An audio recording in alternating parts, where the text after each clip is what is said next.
Doctor बनो फिर भी बच के रहो, अपने से कहीं गलती ना हो जाए।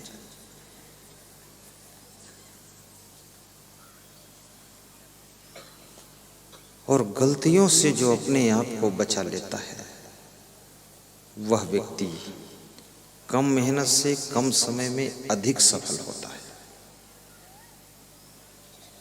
नाव में एक छेद काफी है नाव को डुबाने के लिए, 1000 फूल कम है गला को सजाने के लिए, एक छेद काफी है नाव को डुबाने के लिए, एक अवगुण काफी है जिंदगी भर रुलाने के लिए, 1000 फूल कम है गला को सजाने के लिए। आपकी जिंदगी में दुख आता है तो आप झांक कर देखिए, कोई न कोई अवगुण होगा इसलिए दुख आया है, अन्यथा दुख नहीं आ सकता है। जीवन में जितने दुख दिखते सब निज दोषों के कारण ही, पर जिसको इतना ज्ञान ना हो वो दोष मिटाना क्या जाने। ये पथिक जी एक संत हुए हैं, उन्होंने पंक्तियां लिखी हैं। जीवन में जितने दुख दिखते वे निज दोषों के कारण ही, वे निज दोषों के कारण ही, पर जिसको इतना ज्ञान न हो वह दोष मिटाना क्या जाने, पर जिसको इतना ज्ञान न हो वह दोष मिटाना क्या जाने।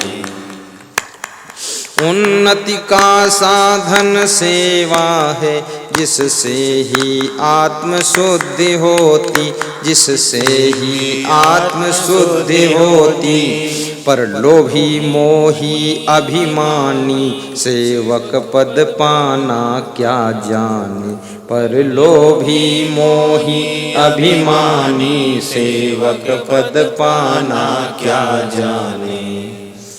गांजा भांग अफीम चरस बीड़ी सिगरेट पीने वाले, इन व्यसनों को जो ना छोड़ सके मन बस में करना क्या जाने, इन व्यसनों को जो ना छोड़ सके मन बस में करना क्या जाने।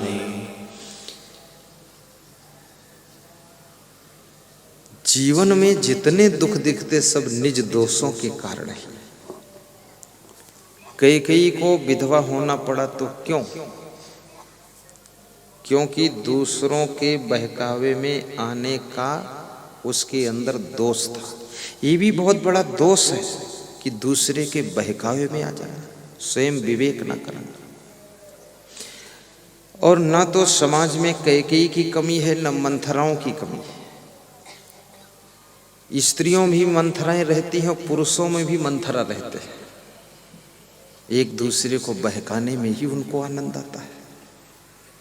तुम्हारा घर ठीक ठाक चल रहा है, तुम्हारी मौसी आएगी वो बहका देगी तो गड़बड़ शुरू हो जाएगी। तुम्हारी भांजी आएगी वो कुछ डिस्टर्ब कर देगी।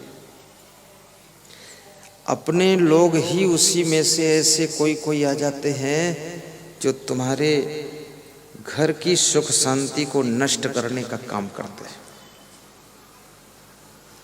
छोटे भाई को बहका दिया, उसका दिमाग बिगड़ गया, घर में झगड़ा शुरू, बंटवारा शुरू।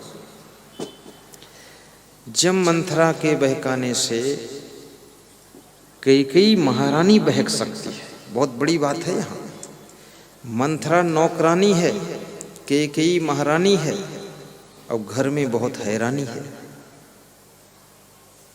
राजा दशरथ मंथरा और कैकेयी के समीकरण के बीच में परलोक गमन करते हैं। इसलिए बुद्धिमान व्यक्ति कभी किसी के बहकावे में नहीं आता है, स्वयं विवेक करता है कि हमें क्या करना उचित है और ये व्यक्ति हमको क्यों बहका रहा है।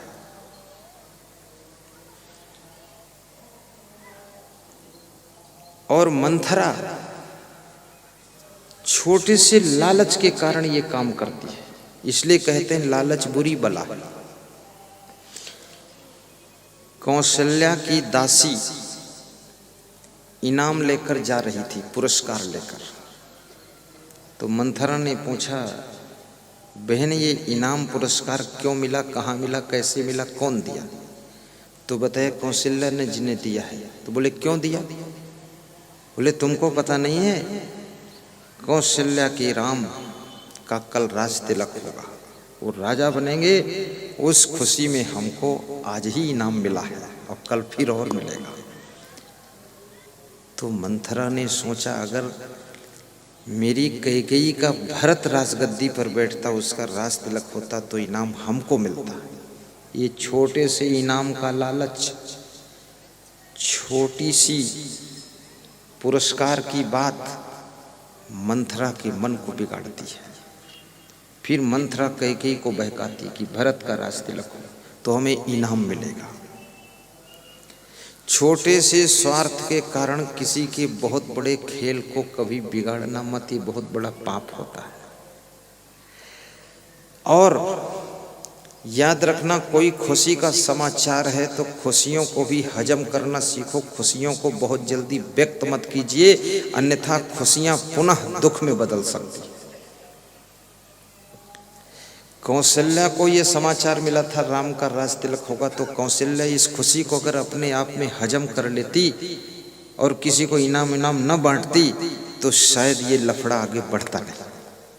लेकिन कौशल्या अपनी इस खुशी को जाहिर कर रही है। महात्मा विदुर कहते हैं, जो व्यक्ति अपने हर्ष को, खुशी को पीकर हजम कर जाता है, हुल्लड़ नहीं मचाता, और जो अंदर उठे हुए क्रोध को शमन कर लेता है, वह व्यक्ति राज्य और लक्ष्मी का अधिकारी बनता है, उसे सफलता निष्कंटक मिलती है, कोई बात नहीं। इसलिए खुशियों को भी हजम करना सीखो।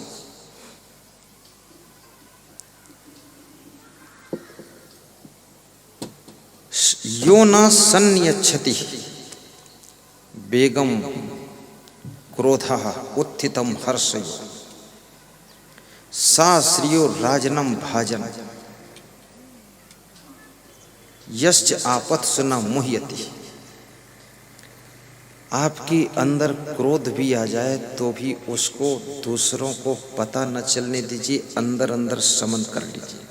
अगर किसी को पता चल गया कि ये नाराज हो गए हैं तो याद रखना, उससे तुम्हारा ग्राफ गिरता है। लोग तुमको हल्का समझेंगे, लोग समझेंगे बहुत छिछला आदमी है, इसके अंदर जरा भी सहन शक्ति नहीं है, छोटी छोटी बात में तुनक जाता है, इस आदमी को कहाँ तक हम संभालेंगे। अरे भैया, इससे दूर रहो तभी ठीक है। ये नाराज किसी से अगर हैं आप तो 24 घंटे में उस नाराजी को खत्म कर लीजिए और उस नाराजी को दूसरों को एहसास मत होने दीजिए, अंदर अंदर उसको शमन कर दीजिए।